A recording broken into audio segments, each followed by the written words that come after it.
you screwed up. It's not the government's fault that you ended up on the street. You had the VA loan, you had the disability, you had this, like what went wrong? And so I think the country does an incredible job.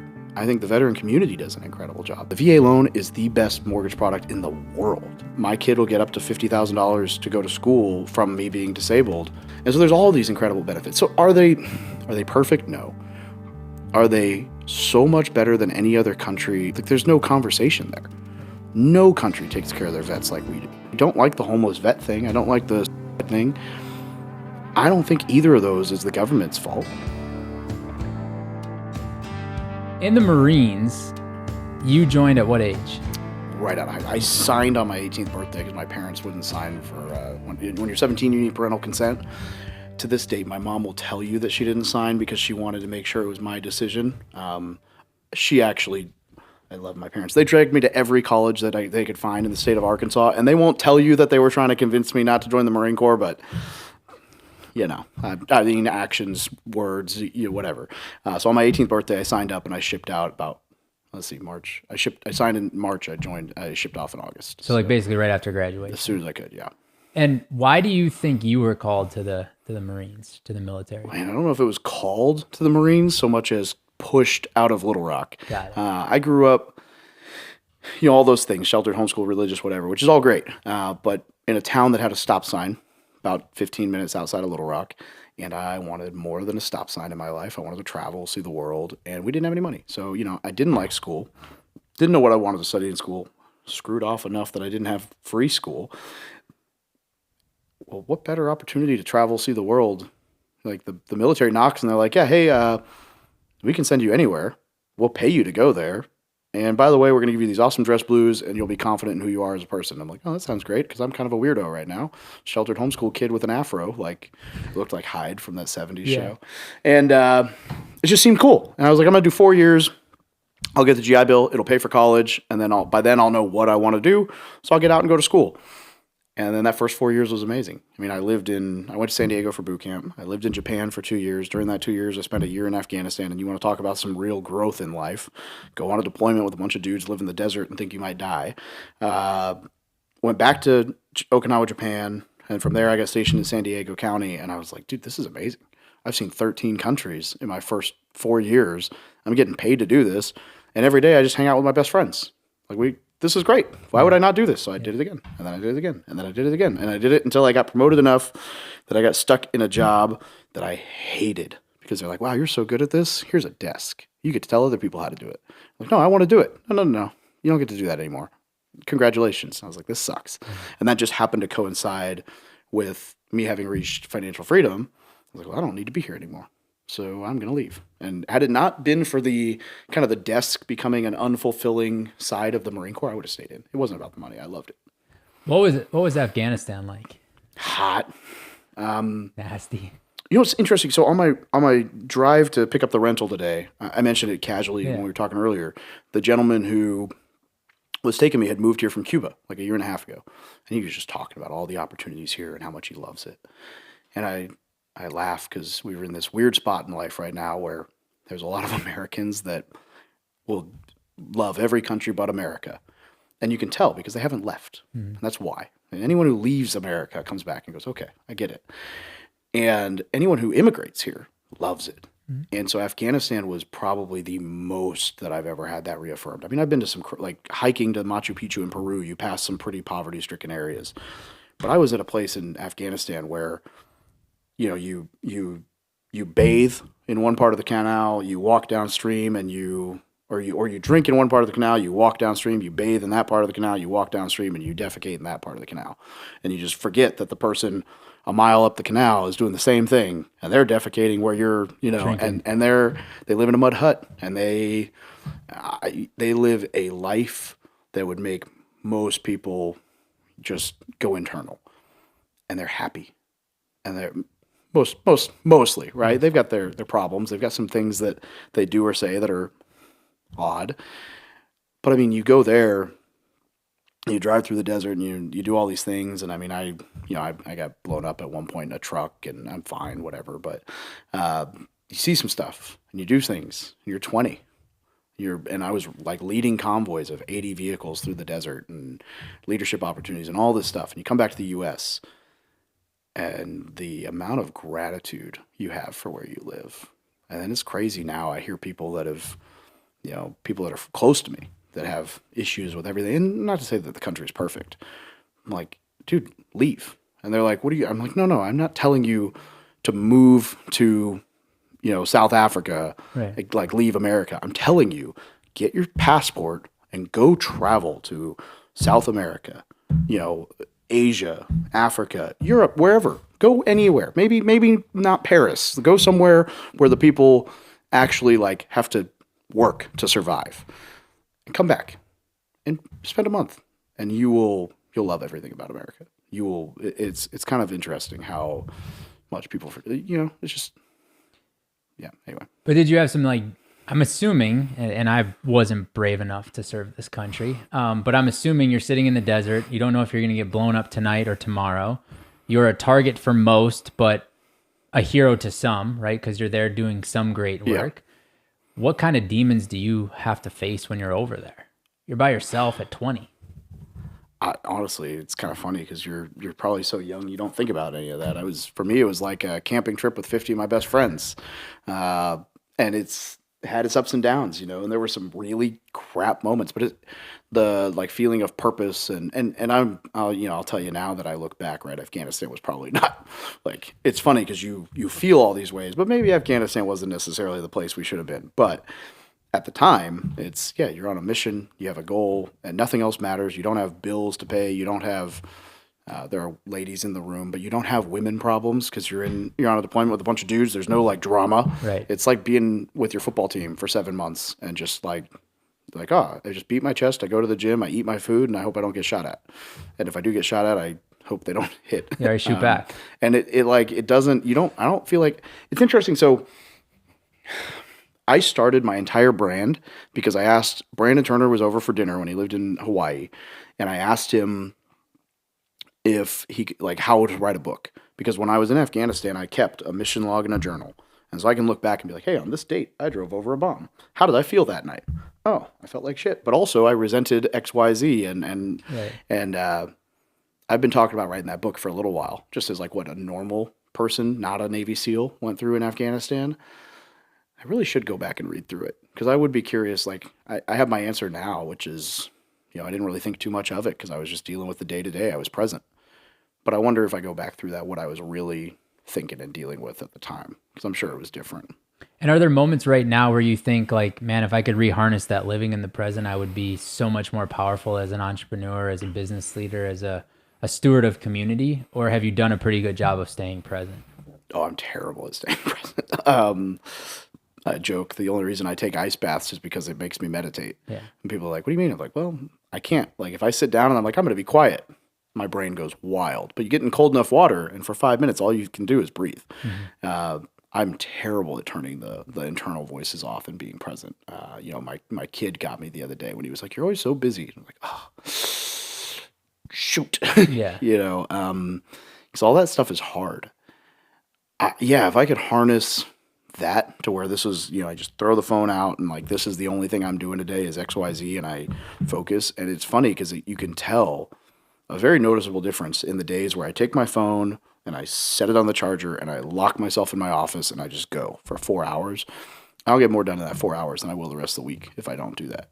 And so it's very much, you give a guy a mission and a purpose and say, go forth and no distractions. It is interesting how much the world is a distraction. Kind of funny to that point, right? Because recently not married as of a year ago. And while that last few years of the marriage was not great, the time when I did have a spouse that was supportive made a huge difference. And people talk about like, oh, who you choose as a spouse is, so that's all true. But it's interesting to think, like dating, is such a massive distraction for me. And I joke with my COO, but I'm like, dude, being single again, there's some perks. Don't get me wrong. There are some things that are great. I get to go out and date. I get to take some random person out to steak and see if we click, and it's kind of exciting, and there's fun new stuff. But also the number of people you have to talk to get on a decent date, and the number of stupid apps that exist these days or whatever, like it is a huge distraction. If I pick up my phone, I'm like, oh my God. Like, this is worse than anything going on in my business. So I've had to like intentionally turn off notifications on those and tell people like, I'm not going to get back to you. And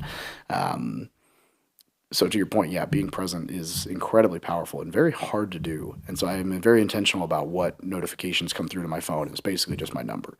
And if it's not, when you had emailed me about this podcast, had my assistant not sent me a message on Slack, I would never have known that this email got sent because I don't check it. I try not to, as little as humanly possible. And those little distractions they sneak up on you. What led you, though, to creating the War Room? Like, how did you decide to take that distraction on?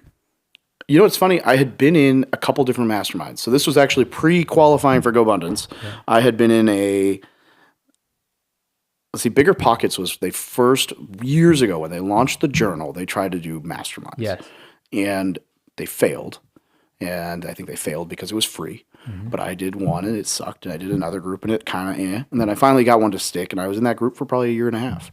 And then I did one on, actually I've done one or two masterminds that were book specific. So the book Superfans by Pat Flynn. Yeah. I had a couple buddies that we all just read that together. It was a book club. We called it a mastermind. You know, sounds cooler. Sounds more masculine. I was in David Green's mastermind for a little while. I don't know if he's still doing that, but I was in that for a little while, and that was like $300 a month. And, you know, all of those were great. But what I realized was where a lot of these groups struggle, especially like Bigger Pockets when it was free, or it was like $50 or whatever, is you're trying to pull people who have nothing in common but the real estate into a room and be like, hey, we know you grew up in completely different parts of the world, have entirely different backgrounds, different varying levels of success, but you both like houses. So like, you should click. Hope you stick, you know? And that's not going to last. And I was just kind of thinking one day, I was like, dude, I like these mastermind groups, but you spend so much time just trying to get past like, what's your background? If there was a group that was just service members and vets, like, because what I realized was I went to a Bigger Pockets event. I've been to several, and the vets all find each other. It just happens. And it was before I had any kind of brand. I always ended up, you know, closing the bar down with like 8 vets and maybe Scott Trench, but I won't call him out on this. But like, it was just the vets. Yeah. We'd just close, you know, and it was. And then there was a day where they did hey, who owns how many doors? And like, stay standing if you own this many doors. And of the like 20 people left standing over 100 doors in that room, like 15 were vets that I was friends with. I was like, man, there is something here. So I just started talking to people. I was like, okay, I'm going to start this. We're going to see what happens. Ironically, a friend of mine called and was like, hey, dude, have you ever thought about starting a mastermind event? While I was, you know, in imposter syndroming myself out of it. Like, yes, let's do it. And so we started it. And then he kind of washed out, but by then we had 50 guys, and they loved it, and we just kind of slowly played with it until one day I actually never felt comfortable charging high ticket. One day I decided to hire a sales team that was comfortable charging high ticket, and they were like, "We're going to push the price." I'm like, "Whatever you got to do. I don't like asking for money." And so then we finally opened up to where we had enough revenue to hire a team and build out. And so it kind of the first probably 3 or 4 years was like $50 a month. It was, you know, $100 a month, and it was really cool. But it was community, but there weren't a whole lot of resources. It was just the community. And then over the last 2 years, we've finally been able to start like pulling coaches in and really building it out and doing events. And it's been really, really cool. And but you know what's funny about it is everyone thinks we're a real estate mastermind because that's just what I'm known for. We tried to be much more of a whole life picture mastermind, you know, whether that's index funds or real estate or whatever. But the thing that is probably the coolest for me to hear is anytime we do a live event, inevitably somebody, if not a lot of people, pull me aside and say, man, you know, this was the first time that I have felt home since I left the military. Like, I can be myself. I can talk about my struggles with PTSD or getting out of the military. I can swear and drink and whatever, but I can be me. And this is the first time since I left the military that I felt like I belonged. And that to me is way cooler than any of the financial freedom stuff. Is like we're legitimately saving lives, and we're creating a culture of people that are incredible human beings, where they can let their guard down and exist. You didn't set out to create that. That was just a byproduct of what you created, right? I got lucky. If you ask my friend Alex, he'll tell you that I got lucky because I never became the spotlight. And he'll word it as, well, Dave was never cool enough that anyone joined for him. But he's right. It was never about me. It was about pulling friends together. It was about pulling community together. It was about just creating a space for people to hang out. And so people don't, maybe some people come to the group for me, but I don't think that's really the case. And so it's cool because it's just people bringing friends into a group of friends that, it's cool. Want to do life together, that have done life together in battle, in combat, and are like, hey, let's transition this to maintain this brotherhood, this sisterhood, this bond that we have. Yeah. And what's really neat from my perspective is the way our paths crossed was very unique. Oh yeah, because you had reached out. Yeah, you had reached out to David, and David was supposed to speak. I believe it was on a Saturday morning on one of your calls. This was early on in your guys' journey. Very early. And he was in Steamboat, and I reminded him that morning of the call, and all of a sudden I start getting texts from you, like, hey, like we're all here hanging out, but like David, is he going to show up? And I used to like get on all those calls to make sure he would show up, and he like wasn't there. And I'm calling him. He's not answering. I'm texting his wife. Nobody's answering. So I'm like, hey, Dave, like, I don't know where David is, but hopefully he's okay. But I can just riff and just go. And so we just started going and delivering value, you and I, back into your community. And I think it was on like the 6th or 7th hole that David all of a sudden shows up. And he's like in the middle of his tee shots, giving advice, giving feedback and stuff. But you, what I really resonated with about you is you just rolled with the punches. You're just like, okay, cool. Like we're just going to make it work. We're just going to find a way to derive value back into our membership. We're going to roll with the flow. We're just going to make it work. And, it would have been very easy for you to be like, those guys are assholes. That sucked. Those whatever. But you were just like, hey, it's cool. No big deal. I hope you played well. Don't tell David I said this, but it was probably more valuable for that to have happened than him to show up. And not because he's not a valuable guy, because obviously we all know he is. Yes.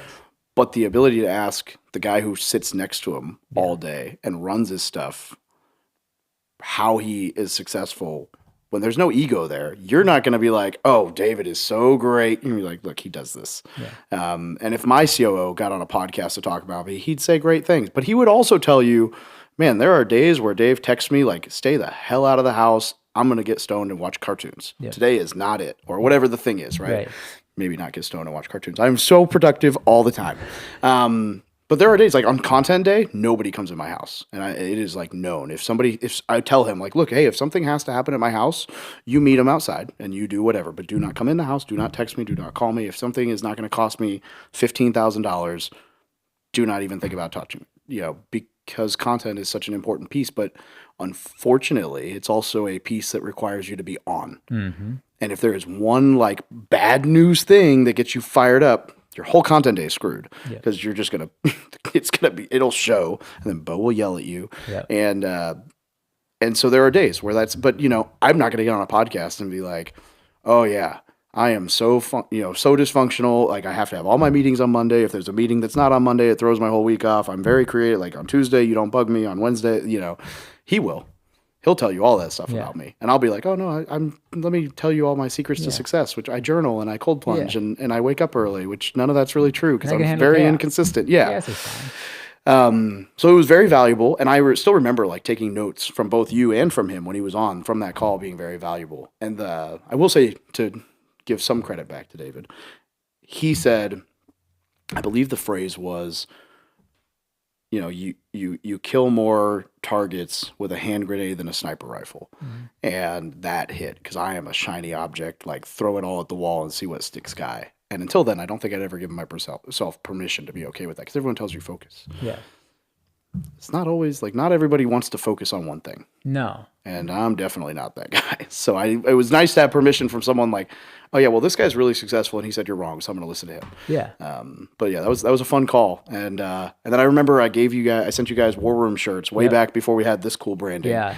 And I think it was you, wore one at a Gobundance event, and one of my friends texted me, was like, is this you? I was like, oh, Yes. Yeah, I wore that at the Beaver Creek event. I believe it was in 2020. The only reason I remember that was because it was right on the heels of COVID. So there was this like weird, we had to get our temperature checked before we went in the room and all this like stupid stuff that happened. And I was actually looking back on that picture. I was talking to some friends recently, like you don't recognize how out of shape you are until you see a picture of yourself from previously. And I like saw this shirt and I was like, man, somebody should have told me to wear a bra. Like it was a great shirt. I loved the shirt, but it just didn't quite fit right. Like it was more of a fitted shirt and I wasn't a fitted shirt kind of guy then. Well, that's where I'm at right now in my life. So we're getting there, but yeah. So you've gone through this incredible journey. Now you're an entrepreneur, right? You're still a vet. That's probably always in your DNA. You still pour into that community. You're looking at what's going on right now in the political realm. Where are they totally fucking it up for vets? Ooh. Honestly, the vet culture is going to shit on me with my answer. I don't think they are. I think I should look straight in the camera and say, I love vets and I advocate for vets, and y'all are some entitled socialist fucks. And I don't know if swearing's okay on your show, great, so man. great. I love swearing. I'm sorry. Unfortunately, it's weird, man. It's like, you could talk about the left or the right or the vets or the like the more you give people, the more they think they deserve, because that gets normalized. And so there's this weird thing where like, I am a disabled vet. I am the 100% permanent and total disability. I receive it. I will for the rest of my life because of some injuries from whether it's driving over a spicy road bump or whatever, having my foot crushed under a truck, all kinds of random crap that nobody cares about. The benefits for that are incredible. And yet I could still go to the VA and complain that the care wasn't perfect, but it was also free. And what I've noticed is like, if you go to the VA with the mentality the VA sucks and they're going to be a pain in the ass to work with, you're right. And if you go to the VA with the mentality that you're blessed, that you don't have to pay for the care, and if they don't have the support, they'll, send you out for where you can get the support, then you're right. And it's just like the whole, whether you think you can or you think you can't, you're right. Like that's how veteran support is. Now, yeah, getting your VA disability claim through is a pain. There's a lot of hoops to jump through. I'm okay with that because I don't want the country to just give it away to everybody because we have a deficit. And I got a lot of heat from a lot of vets saying, look, I love my disability pay. It's very helpful to me. And I love the medical care, and it's very helpful to me. But at the end of the day, if they revamp that system and it helps us as a country move forward, I'm okay with that. I don't think anyone's coming after vet benefits, if for no other reason that it's political suicide. Yeah. But I mean, the VA loan is the best mortgage product in the world. There's nothing that I know of worldwide that'll go zero down. There's a physician's loan and a USDA loan, but they have worse stipulations, and they're not as easy to use or to earn. VA loan's incredible. VA disability, if you earn it, like, the benefits behind that and the fact that it goes on for a long time and it's tax exempt, and it's great. And then there's the GI Bill. You go to school. There's all these other grants and things in there. If you're 100% disabled, if I owned this ranch, I wouldn't pay property tax on it. Like there's a lot of really cool things. Yeah, I think if I do that, it'd be 50%. But I mean, like, there's a lot of really cool things that different states and different that are just open. There's a Chapter 35 benefit where my kid will get up to $50,000 to go to school from me being disabled without touching my GI Bill. And then I still have the GI Bill on top of that. So I'm going to be able to go to school and get my pilot's license because I don't want to go to school, but I might as well use it for something. And then he can still go to school. And so there's all these incredible benefits. So are they perfect? No. Are they so much better than any other country like there's no conversation there. No country takes care of their vets like we do. So the argument that we're missing the mark, I struggle with, because I'm like, at what point is it enough? Like, I don't like the homeless vet thing. I don't like the suicide thing. I don't think either of those is the government's fault. Neither because they're not doing enough or because they're pushing that. Those are issues with the suicide thing, but largely is because people leave the military and they lose their sense of purpose, their sense of identity. Those are things we can fix culturally within the veteran community. The homeless thing, there's so many opportunities there. I struggle with that because I'm like, well, I feel bad for you, but also it's probably self-inflicted. It almost always is. And at what point do we say, hey, look, guy, you screwed up. It's not the government's fault that you ended up on the street. You had the VA loan, you had the disability, you had this, you had this. Like, what went wrong? And so I think the country does an incredible job. I think the veteran community does an incredible job. I think there are loud assholes everywhere. And the problem is that most vets are quiet and keep to themselves because they're just like head down blue collar workers. They're not going to be the guy you hear on TV. I'm not going to go and run into politics and be like, oh, vets problems. Yeah. Because everything's great. Yeah.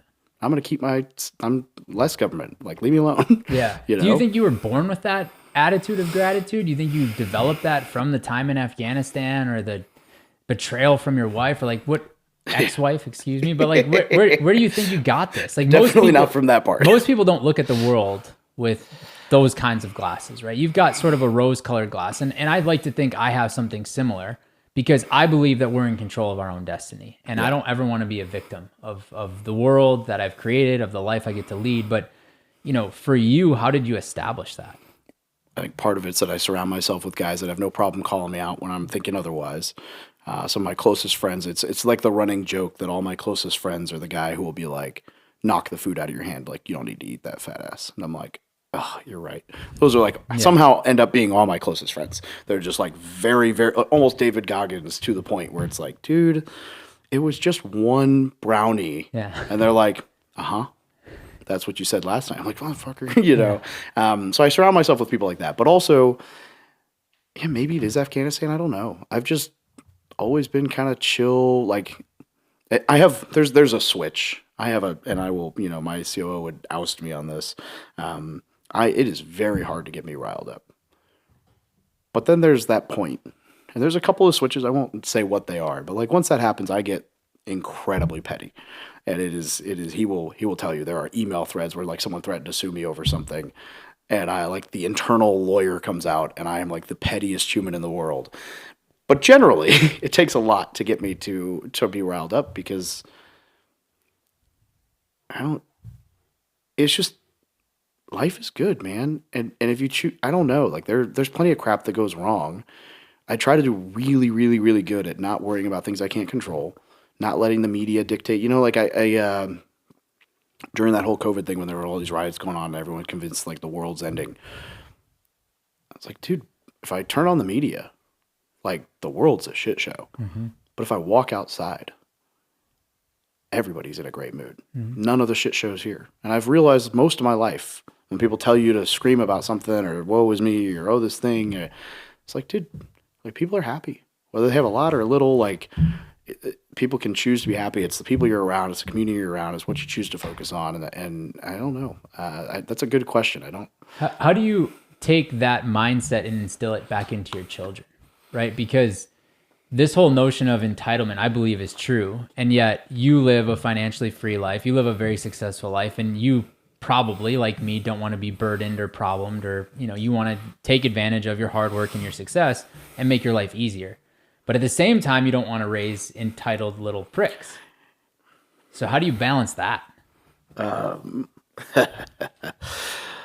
It's funny because, one of my greatest pleasures in financial freedom has been the $50 an hour I pay for a lady to show up on Friday and she cleans my house and does my dishes and does my laundry and folds my clothes. Mm-hmm. And it's like having a wife, but she's only there for like 2 to 3 hours a week. So it's, you pay her to leave. Yeah, it's great. And she's a great person and she has made my life incredibly easy. But I will laugh that with my ex, she is your very stereotypical nurture to a fault. She does not say no. My kids, so I had a stepson. He's 16 now, and we talk a little bit, but I mean, I lost a lot of that. Probably don't need to go into the full details of the affair, but we'll just say like Jerry Springer would have taken us, and unfortunately, I lost part of that relationship with him, and I believe that was intentional on her end. That kid, he's 16. I helped raise him for 8.5 years. I don't think I've seen him do the laundry. I don't think I have seen him do dishes. My mom will tell you that she came over at one point and he was like, here, can you, with like a dish? And she was like, it's right over there. And he's like, yeah, but my mom just takes it. And she's like, You can put it in the, like it was this whole thing. My mom remembers it. Yeah. And so it's very hard for me to find that balance because like my son's 8. I get him currently Wednesdays and every other weekend. Probably just leave that part there for now because we can talk offline about some of that. He doesn't have a bedtime. She lets him have his phone in bed. He's on his phone TV. Like there are times where I'll call him, he doesn't answer. He'll call me back at like 9:45 at night. I'm like, dude, you should be in bed. There's no routine. There's no whatever. It's been very hard for me to try to establish that, and yet somehow my kid is wonderful. I can't tell you a time that I've seen him lose his cool. He's too logical for my own good. He calls me out on things. It's interesting because the more and this is not to discourage people as far as like what they try to do in parenting. Every time I'm around a kid that's been a pain and then I meet their parent, I'm like, And so I think honestly, just live the life that you want your kid to live. I mean, I've had to have the conversation with my kid where he's like, I'm thirsty. And I'm like, cool, the fridge is over there. And he's like, can you go? No. If you want it, go get it. You got to work for shit in life. But like, that's about the extent. Other than that, he's scared about this, that, and the other. But at home, it's at 8 or 9 o'clock. I put my phone down. I take his and put it on the charger. I'm like, we don't use our phones after this time. And then, maybe we watch TV for a little bit. Then I kill it. And he's like, and I'm like, you'll be fine. And then he's out. Yeah. And it's just, I think just being such a cliche. If you're a decent human, you raise decent humans. Yeah. There's no need to overthink it. And I mean, it's easy to say that when you look at like big picture, but I think most people would agree by the statement. Like if you see a hellion running around and then you meet their parents, it's generally not like the pastor of the church who's very disciplined and goes to the gym at 5 a.m. has this shit kid. It's the, overweight smoker mom who sleeps till 11 o'clock and doesn't know who baby daddy is, or the single dad who is just smashing people all over town. Like it is the parent who lives the life you don't envy, raises the kid you don't want your kid around. And I think I don't know. So what I hear you saying is your kids watch more than they listen. Yeah. And they observe you and they absorb what they observe more than what you could preach. Yeah. And I think the easiest drive home for that is if you ever met my dad, he is I don't know that I've ever seen him angry. He is the happiest man in the world. And you asked me about the rose-colored, like, takes a lot to rile you up. Like, I don't know. Well, probably has something to do with him. I don't know where he got it. My kid's the same way. My kid is a storyteller. But it's funny, we go to the parent-teacher conferences, and they're like, hey, your kid's great. He's outperforming in math. He sucks at English, and he won't shut the fuck up in class. And I'm like, you know why? Because he's my kid. I could have told you that without coming to this stupid conference. Yeah, That to a T. Yeah. I failed in English class. Now I'm an author. Ha, ha, ha. Did great at math. And boy, if I wasn't the worst kid in the class, if you ask my teachers. But also doing fine in life. Yeah. So, I don't know. The way you get to the life you desire is by getting in rooms you don't think you deserve to be into. And this is an opportunity for you to get into a room that most oftentimes in the year you will not have the ability to get into. The Austin Entrepreneurial Summit powered by Gobundance is the only time we open the doors of Gobundance to the public. This event is packed with some powerful speakers and incredible people from the Gobundance community that will pour into you on your journey of success and help you achieve the life you desire. Service is the Trojan horse to knowledge, and if you want the opportunity to take your life to the next level, do yourself a service and sign up for this event. See you in Austin in May. You've done it all. You've built the business. You've made the money. You conquered the grind. You're the lone wolf, and yeah, that got you here. But let's be real, it won't take you to the next level. The truth? Most successful people don't hunt alone. They join a tribe, a network of elite entrepreneurs, investors, or leaders who challenge them, push them, and hold them accountable to their biggest goals. Gobundance is that tribe. Extreme accountability, real wealth building, life-changing adventure, and a brotherhood who refuses to let each other play small. So here's the challenge. Stay the lone wolf or run with the pack. The right tribe changes everything. Find a link in the description. Apply today. Does the content stuff come natural to you, or have you really had to like flex to get comfortable with the camera?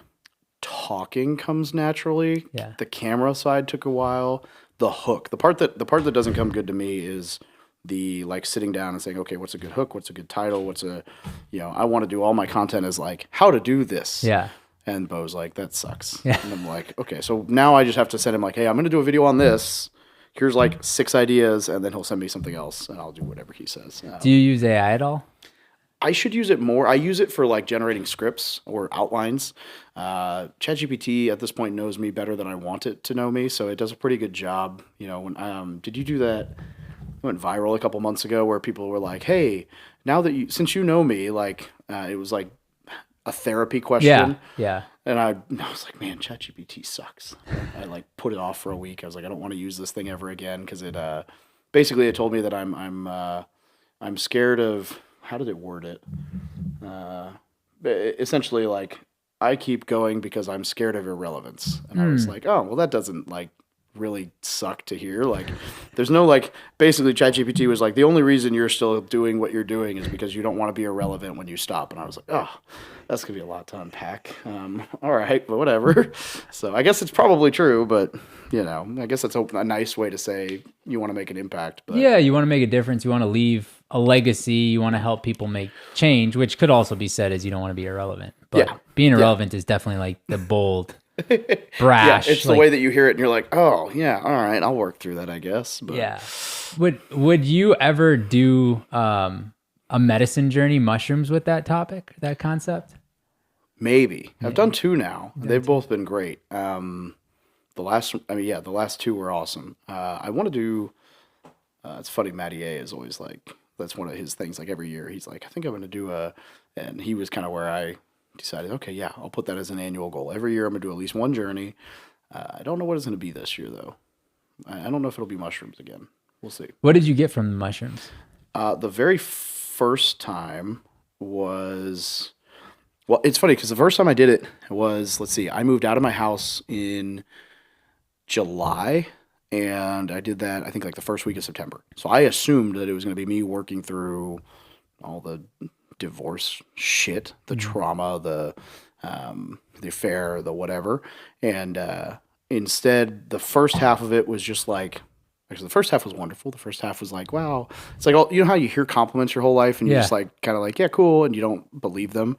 So it was like me like telling myself compliments I've heard my whole life and like internalizing them and all the like, you're enough and all that crap. And then the second half was me in like the fetal position, sobbing about how my son was going to get affected by the divorce and how I needed to be a better dad and step my game up and this, that, and the other. But I came out of it with clarity, like, okay, the divorce doesn't, like, whatever, that's behind me, but being a good dad, right? How do I spend time with my kid and all that? So that was really good. And the second time, honestly, it was odd. It's kind of this culmination of things that happened in like the same week. So I did the Hormozy, like his VAM Days thing, his new pitch where you go to his office and then you can pay to come out like 2 more times. And I had just done the first of those 2 sessions. And I don't think they call him a COO, but whatever, like the first hire they ever made, guy who used to work at Vanguard, basically ripped my whole business model apart and was like, community's not the model, like blah, blah, blah, blah. And I kind of left floundering like, wow, I built this thing and I just got told by the coach I hired that it's nothing and I should do something else. And I went to do the mushrooms, like it was just happened to be the next day.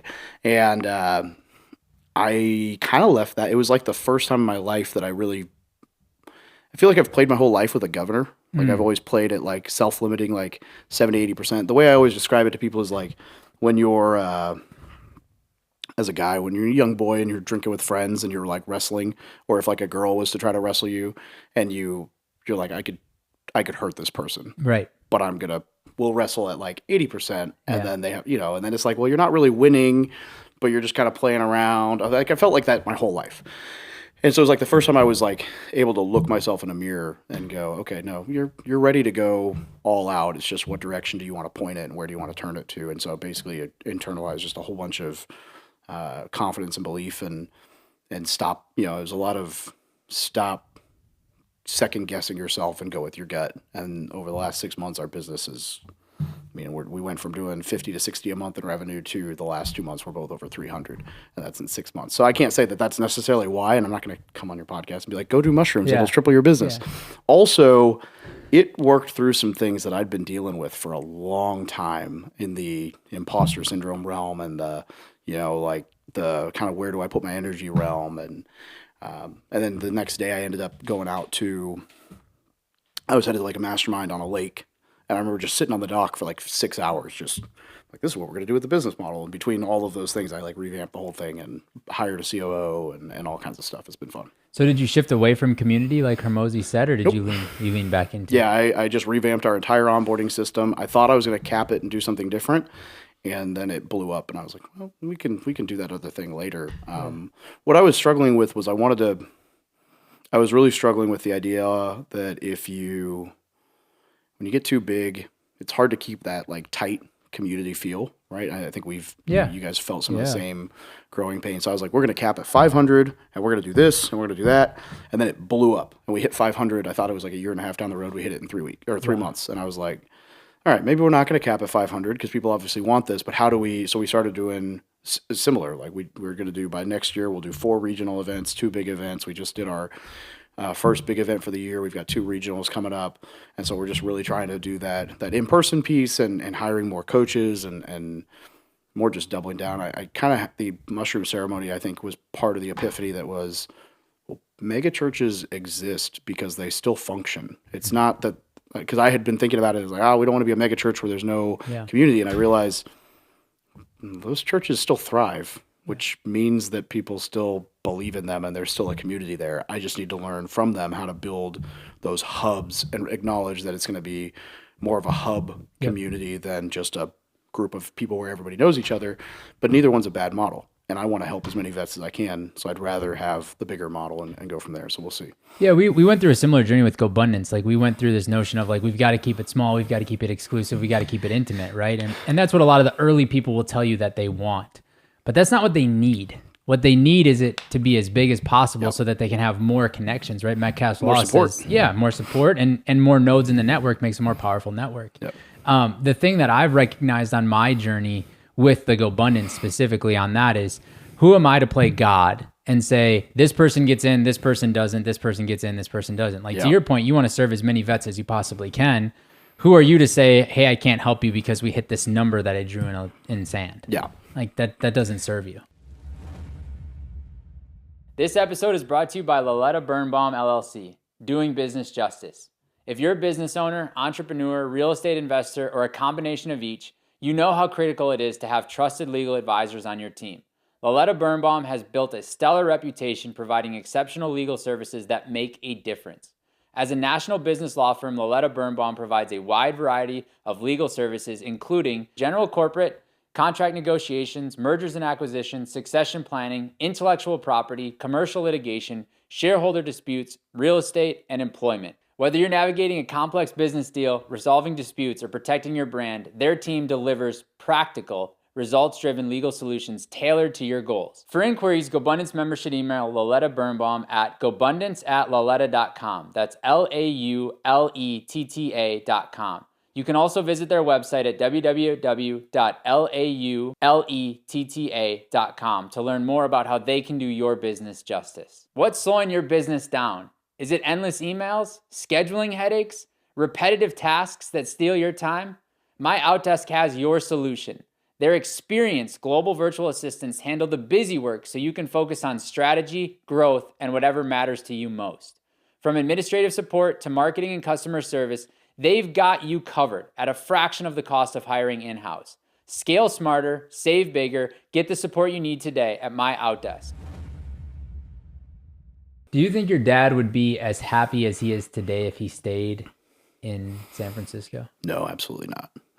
Because he followed what he felt was his calling. And to the I give my parents so much. If you ever listen to this show, Mom and Dad, just remember, I busted your balls about this myself last week. So I'm calling you out, but I did it to your face first. They retired last year. Okay. And now they do the exact same thing they did when they were working, but for free. And I'm like, what are you guys doing? They're like, well, yeah, but we don't have to do the work between the conferences. We just go, they're always volunteering at these conferences. Like my mom broke her face. Sounds a little messed up. My mom slipped on the ice like 3 weeks ago. I mean, like when I say broke her face, it looked like she took a baseball bat to the face, like broken nose, mess. And she was super bummed because she had to miss volunteering at one of the events. And I'm like, you guys crack me up. You drive all over the country to go to these events that you used to get paid to be at, and you're retired, but you still do the same thing. And my dad's like, yeah, but I don't have to go to the office. I'm like, yeah, but okay, whatever. And so it's funny because I'm like, yeah, you can tell that was exactly where they wanted to be, because they retired and they still do it. And I think that's cool. And I don't know that there's a whole lot of people who have that kind of alignment in what they're doing, where they would do it for free. Do you have that alignment in your life? Well, I don't know that I would say I would do it for free, because I like the fact that I can afford my toys. Yeah, I think most of the people that are close to me would tell you that I won't say overly generous because that sounds egotistical, but like I care too little about money to a fault in business. And one of the things I envy about people who crush it with business is their ability to be a little bit more savage and cutthroat. I'm not that way. That's usually not what does it for me. And so, yeah, we give back, I don't know that I can say I would do it for free, but I mean, there is nothing I would rather be doing. And it's funny because like coming out here for this conference was great. I got to connect with a bunch of old friends and hang out.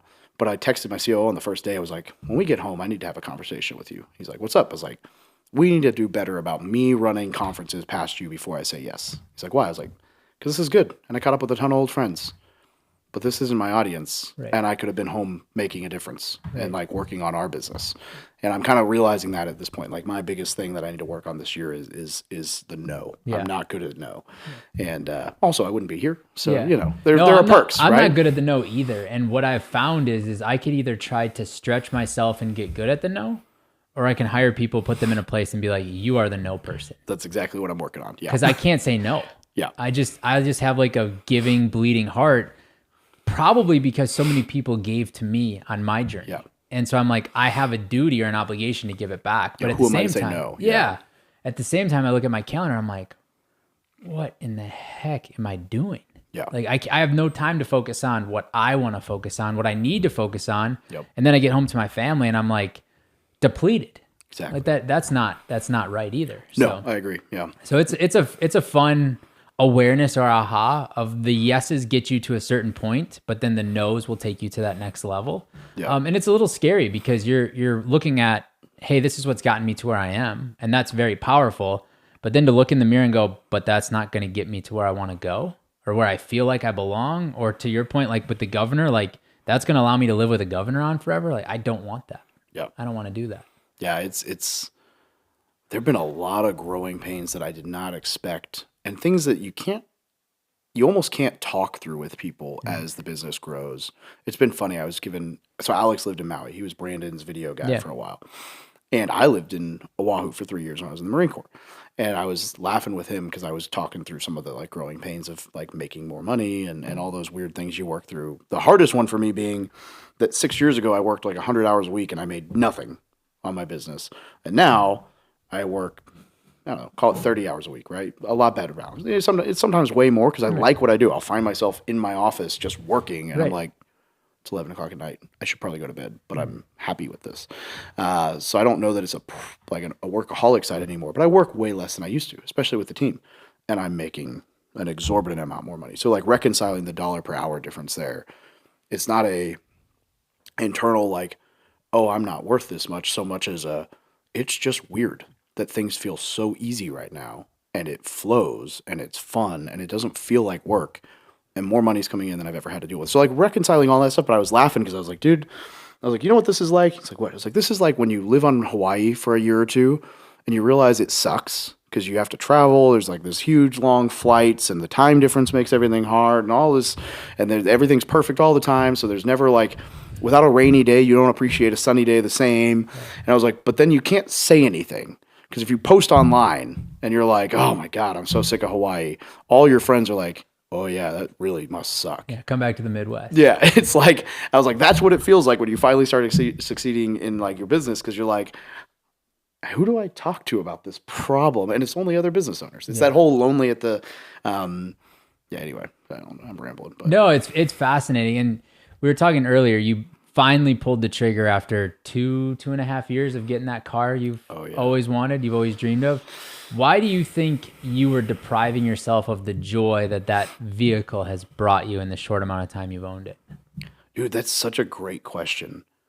Because, okay, let's be real. Financially, buying a car is a dumb idea. Yeah, stupid. Yeah, I mean, now there's the argument that like you can buy, a nice, very niche, specced out GT40 and know that it'll go up in value if you don't drive it. Yeah. I'm gonna drive it. I'm gonna drive the shit out of it. That is like I knew going into this that the car I bought was not going to be a value. It's not going to be an investment because I'm going to beat the crap out of it. And so I was looking and hunting auction sites for probably 2 years. So I guess for the preface for people who don't know is I've been a car guy, motorcycle guy my whole life. When I was 21, I had a Harley and I took a 30-day vacation from the Marine Corps and drove like 6,000 miles around the country on my own. I was broke and had no shame back then, so I put a sleeping bag on the back of my bike and had a handgun, and I parked at truck stops, and I figured if I put the motorcycle in a parking spot and I sleep next to it, A, no one's going to hit me because I'm in a motorcycle, and B, no one's going to rob me because they're going to assume the guy sleeping on the ground next to his motorcycle is crazy, and if they do, I've got a handgun and a sleeping bag with me. But like, I'm 21 years old, fresh out of Afghanistan, alone, driving through like Arizona on a motorcycle, just like living. I loved it. I've been a car guy, motorcycle guy my whole life.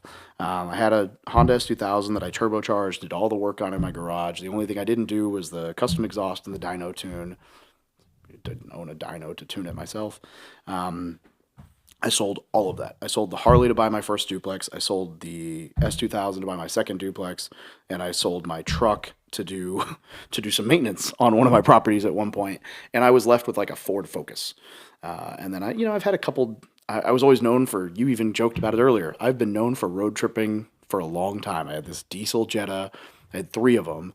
And I mean, I'd put 35, 40,000 miles a year on those things, driving to conferences and networking with people along the way.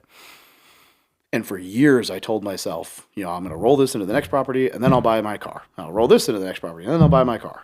And then last year, with Matty A, it was, hey, if you clear off all your divorce debt and have a $100K revenue month, you are in the car. And then I cleared all my divorce debt, had a $100K revenue month, and I was like, well, let's wait till I get to 200. Well, let's see about 250. And then in January, when we hit 302, he was like, are you ever going to buy the fucking car? Or are you just going to like lie to yourself? I was like, ugh. And so, ironically, I went in the dealership. It wasn't the car I'd been looking at, but it was bang for buck. The new Z06 is almost untouchable, and it's half the cost of the Porsches. And it was just sitting there, specced out almost exactly like I would have wanted, the highest trim level, all the colors, and I was like, And the funny thing is, if you ask my COO this story, we walked out of the house, and the last thing he said to me on the way to the dealership was, can we agree that no matter what, it's a no today? You're not, because I was like, dude, I'm going to buy this stupid thing without any thought. He's like, no. And and he is very rational. He is not a money, spender. Yeah. And we get there, and he sat in the passenger seat, and he looked around the car, and after like 5 minutes, he looked at me and was like, you have to buy this car. And I was like, fuck, all right, I'm buying the car. And then I put the money down and bought the car and walked out. And you're right. I drove so there's a 500-mile break-in period, and I intentionally made it to where I would hit the 500 miles. I drove to Fayetteville, Arkansas, and to visit some old friends, and I would hit the 500 right around the time I was leaving town. And on the way back, I would take all the back roads in northern Arkansas to get home. And I wish I'd recorded that phone call with my COO. I should go find it on my phone because I called him like the moment it was broken in, and I was just like, I'd been in the car for like 10 minutes. I was like, dude, if I die tonight, just know that it was fucking happy. And he's like, that was the happiest I've heard you since we've known each other 4 years. It's like, I've never heard you that happy in your life. And I just realized like, dude, there's something for me. It's cars. Everybody has that thing with just absolute pure joy.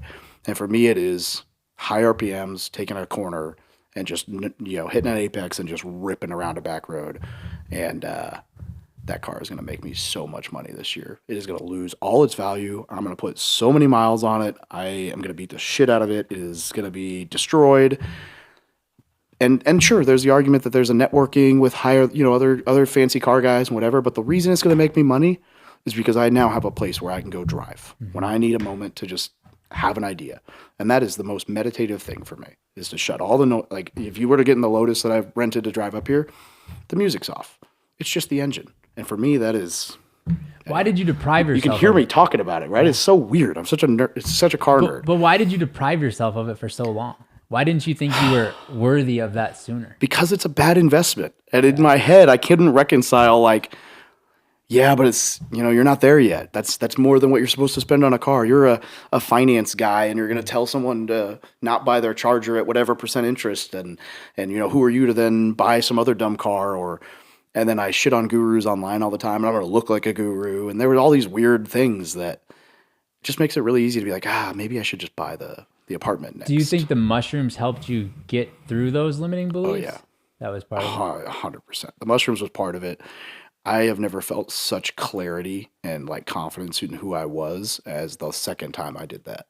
I don't know what it is. There's something about just like, I don't know. It's interesting. I grew up, I got drunk once in high school and it was not that drunk. It was like Waffle House drunk, but it wasn't like throwing up Waffle House drunk. There's a level there for us Midwest kids. I was a good kid. I didn't go into more examples, but I didn't do any drugs until after the military. Ironically, the first time I ever got high was at Park City. Wow. Funny enough, with a bunch of people I won't name that are also worth way more money than I am. And I was sitting in a room and I got peer pressured by, people who I'll name offline, but it's hilarious because they called me out on it the other day. Because now I'm like, dude, I used to drink a lot. Like that's a military thing. You drink not like an excessive amount. I was never an alcoholic. But that was my release. I would, oh man, I need to relax. Let me go drink. Mm-hmm. Well, that was a bonding thing, right? It was. Alcohol is a bonding thing in the military. Yeah. It's that and it's, man, how do I turn off my brain? Yeah. And so now I'm like, well, shoot, I got a car to turn off my brain. Or, or I pop an edible. But both of those are better than alcohol. And for a lot of reasons. Now, granted, you can kill yourself with a car, but I'd like to think I know how to drive and won't push it too hard. If I do, I'll die happy. Mm-hmm. But it's... Yeah, I don't know why, like what part of me wants to, it's hard. It's almost like the financial freedom thing where in like the fire community where they're so strict with their budget that when they finally reach their numbers, they're like, one more year. Yeah. One more year. Yeah. And then when they finally get there, they never allow themselves to let the budget loosen up. Even if they're 4% withdrawal rate, they're crushing their goals and they could just stop spending. They never splurge. And it's like you get stuck in this world of like sacrifice, and at some point you have to reward yourself, or you'll never like. What was it all for? Yeah, it's all a muscle. Like I've been fortunate to recognize that early on in my journey, and I'll never forget. David was talking to a guy one time, and he was hoarding cash. He was sitting on like $5 million in cash, and David's like, "What are you waiting for?" It's like, "I'm waiting for the downturn, and then I'm going to go all in." And David's like, "Okay, let me ask you a question. You sat on the bench the entire game. The coach looks at you and says, 'Hey, there's a minute left. Get in the game. Are you going to be ready to go?'" He's like, "Probably not." He's like, "So you mean to tell me you're going to sit on $5 million cash, and when the bottom hits, you're going to have the balls, the courage, the stamina, the mental fortitude, the competence to go all in at that moment?" You're delusional. You got to play the game the entire journey. And yes, there are times to pull back a little bit, and there are times to go all in. And I've been fortunate to learn that early on in my journey, and I've spent stupid money on stupid things that people would be like, "You're an idiot." But it's brought me so much joy, and it's brought those around me so much joy that it makes putting in the time and the effort at work so much easier. I mean, we're getting ready to go to Disney next week for my child's spring break. 2 years ago, and I actually spoke about this at an event, we went to Disney and I splurged on the VIP experience. Like, absolutely have to do it before you die. It is stupid expensive, but it is by far one of the coolest experiences I've ever had. And so now we're going to Disney, and we're not going with a group of 10, we're going with a group of 19 of us. And I told my wife, I'm like, I think we got to do the VIP thing. And like I said that knowing I'm stroking the check. Like nobody else in this group is doing the VIP thing. Like they're all coming along on this journey. She's like, "Oh, it's so much money and all this stuff." And I'm like, "Yeah, but we still talk about that trip 2 years ago. Your dad still talks about it. My dad still talks about it. What's that worth? Like there's no amount of money I can." I'm like, "Fuck it, let's just do the VIP thing." Yeah. And so now in a week and a half, we're going to Disney, and half the group we're going with doesn't know they're doing the VIP thing because we've kept it a secret. But the girl that knows we're doing the VIP thing that helped arrange all the other family's information for me is like a child at Toys R Us, which I know is out of business, but a child at Toys R Us, like, "I've always wanted to do this. I never thought we were going to do this. Oh my gosh, I cannot wait." Yeah. It's like, why deprive yourself of the joy? I agree. I think the further along I get, and it's taken me a while to begin spending on it, but quality of life and experiences. And everyone says, oh, yeah, spend money on experiences, but quality of life's just as important. You know, I bought a hot tub in December. I've joked about having a hot tub for years. And now there's like, you can go on my Instagram. You probably saw the picture of me when it snowed in Missouri, and I'm in like my short shorts with a cigar, like, woo! And it's like, I literally told my COO, I was like, don't come into work until noon. Yeah. And he's like, are the roads that bad? I was like, no, I'm just going to do nothing, and I'm going to smoke a cigar, have a coffee, and sit in the hot tub for like 3 hours. Just enjoy with it. my dog, and like whatever. And I'm going to just do whatever. And he was like, okay. Yeah. And then, you know, and it was great. And it's just like peaceful. It's great. And I'm like, man, the more you lean into some of that, and the Disney thing, I do want to do that. And it's cool that you're surprising. There's something fun to be said for, you know, Gobundance, we all do the credit card roulette. Yeah, credit card roulette. It's like the running joke. But it's like, everyone's like, well, what happens if you get the bill? Like, well, then you get to bless all your friends. That's like honestly the best thing. Yeah, you get the privilege. And if you want to buy, your card never gets pulled last. Like, I know. I always want to buy because I think it's like the greatest privilege to be able to have an amazing meal and be the one that writes the check. Like, it's just such a cool honor. Yeah. And if you want to win, you never lose at credit card roulette, quote unquote, right? Like, it's the guy who's like sweating in the corner. His wife doesn't want to know that he did this. Doesn't really know how he's going to pay for the dinner, and then he's the one that always loses. It is funny when you that kind of experience, which is dead on, will really bring home manifestation to you, because you're like, if you worry about the thing, it happens. Always. And if you're like, oh, whatever. It's funny, I joke with people. I'm like, you know why I live in Missouri? Because I can Irish goodbye and pay for dinner, and it never costs me more than it would to buy a steak for myself in somewhere like Austin. Yeah. I can go to Three Forks here, yeah, and I can spend $200 or $300 on a dinner for me. Yep. And I ate out with 9 people in Tennessee, and I dropped the bill and walked out and didn't tell any of them. And it was like, after tip, I think it was like $230. Yeah. And I'm like, they're like, oh, thanks. I'm like, dude, it was nothing. But the gesture, it's fun. It's fun to be able to.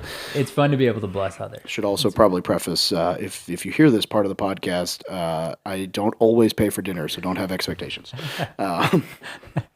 So people are listening to this. They've served, have family members that served, thinking about serving. How do they find you? How do they find the War Room? How do they tap into what you've done in the community you've created? Yeah. They go to thebestpodcastguest.com, and they can download my free book there and find all my social. But really, if you go to Facebook and you go to Military Millionaire, we have a Facebook group with like 74,000 people in it. And that's probably the best spot to start, because it's free. It'll introduce you to the YouTube and everything else, and a little bit of the community. And if they want to talk to me, I still respond to all my Instagram DMs on my own. And again, that's, from military to millionaire. You can type that in pretty much anywhere. But thank you so much, man. Thanks for your service. I appreciate it. It's been fun. It's been awesome, good, man. Good to be on. Thanks.